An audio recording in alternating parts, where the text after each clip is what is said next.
You ever push a stalled car?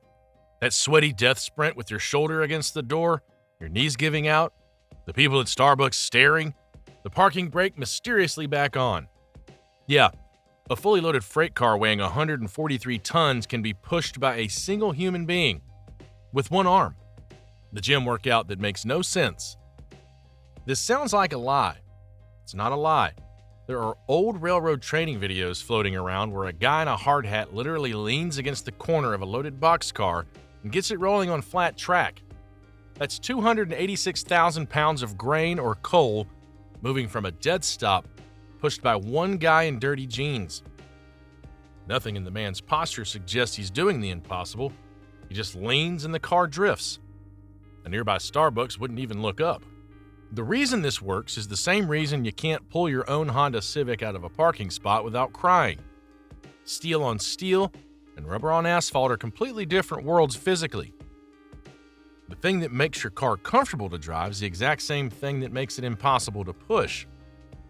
And the thing that makes a freight train sip fuel like a polite old lady at brunch is the same thing that turns a downhill grade into a horror movie. The dime-sized economics.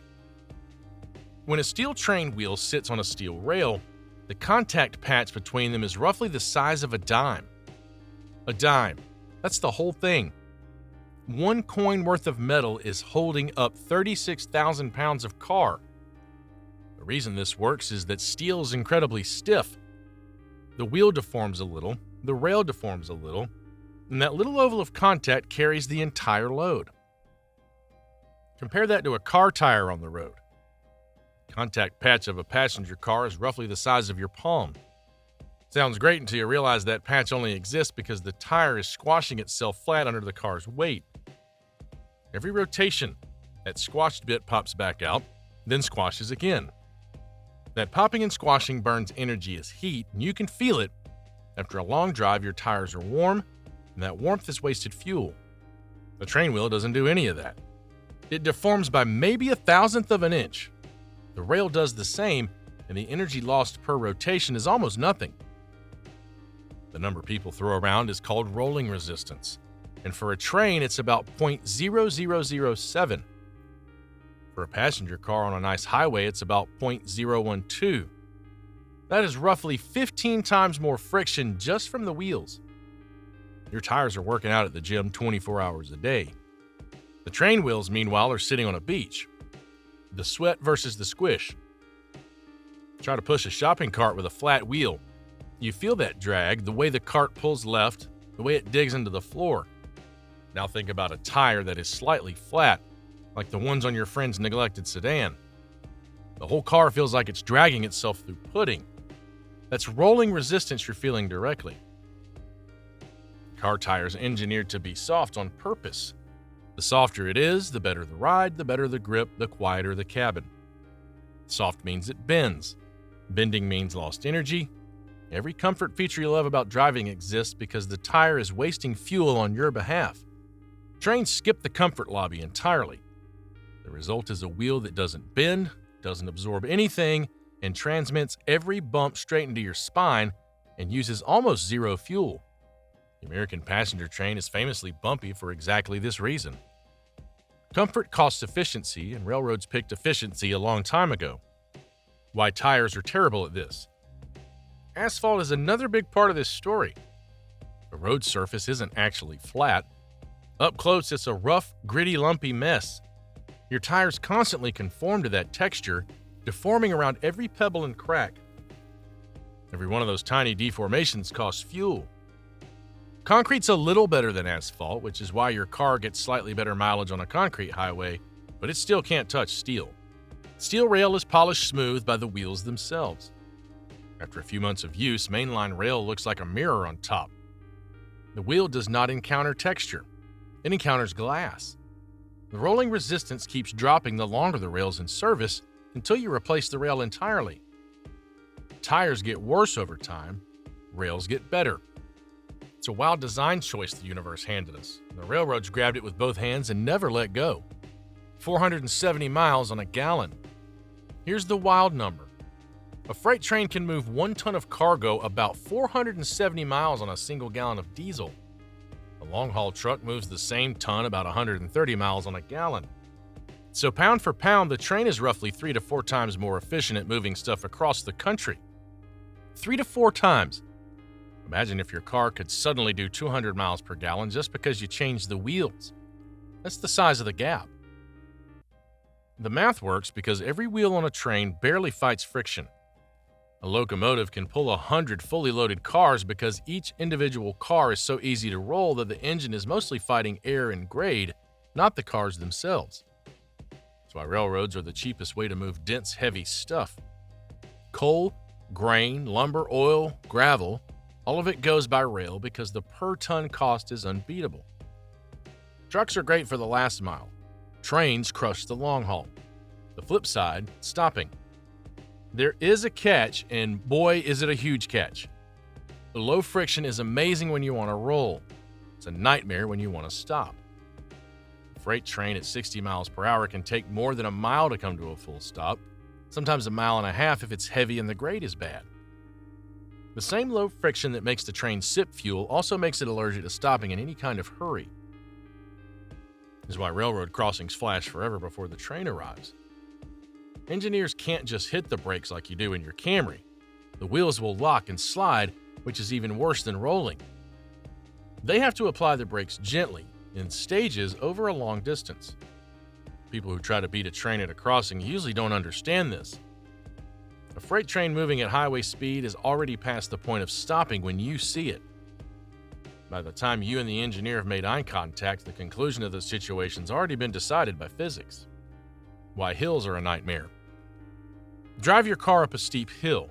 Your tires bite into the road, you push the gas, you climb. The grip between the rubber and the road is great enough that you can take a road that goes up 8 or 9% and your car barely notices. Railroads don't have that luxury. Steel on steel has almost no grip when it comes to climbing. The same magic that gives you 470 miles per gallon also means the wheels slip the moment the grade gets steep.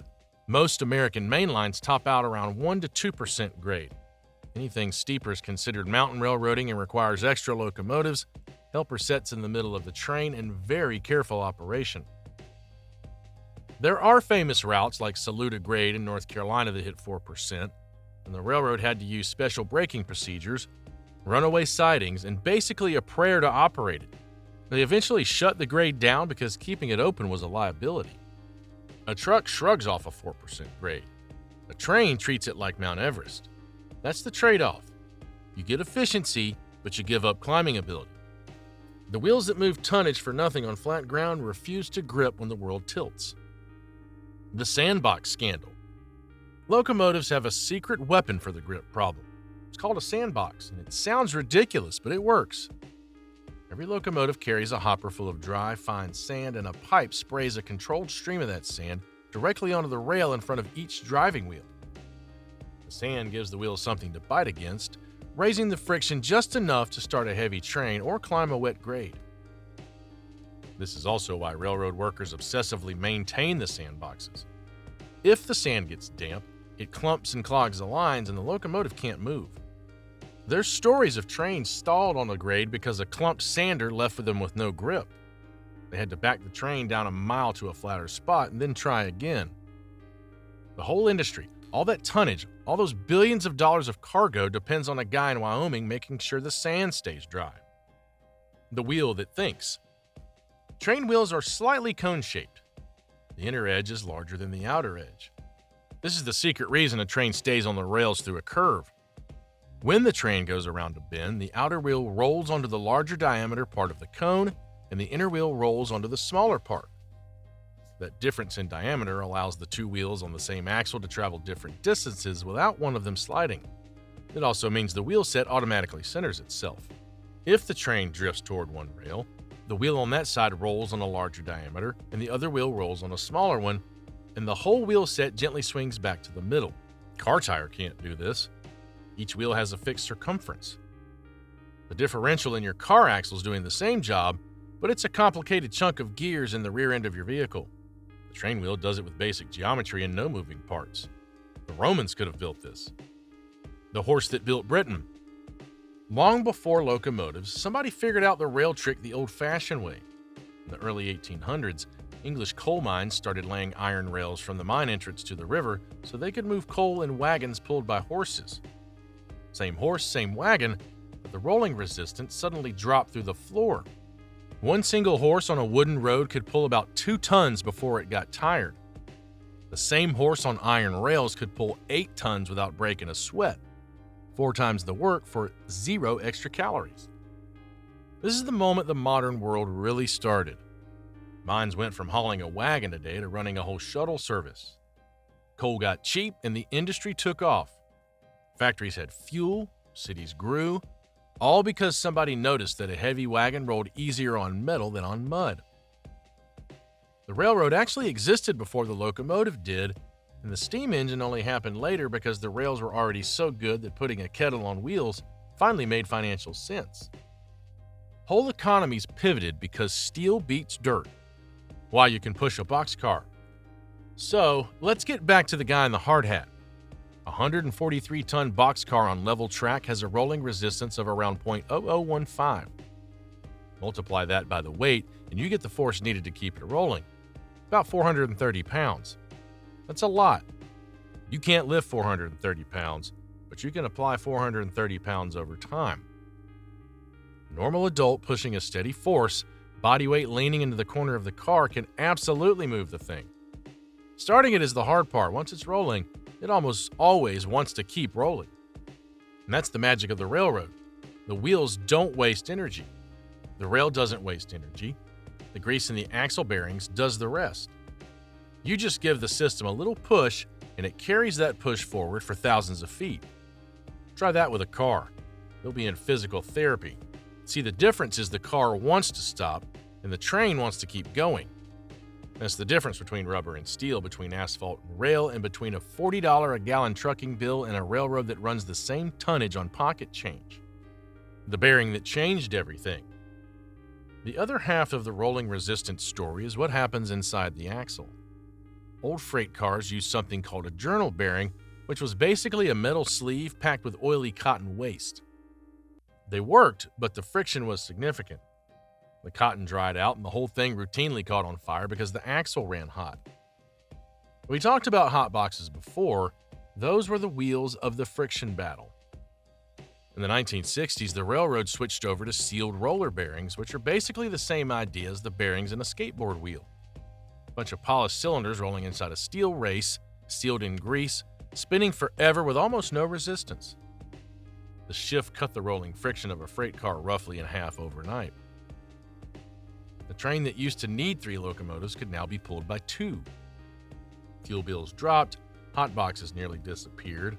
The roller bearing is one of the most boring revolutions in transportation history, but it quietly saved the railroad industry from going bankrupt in the era of trucks and highways. The flange that's doing nothing.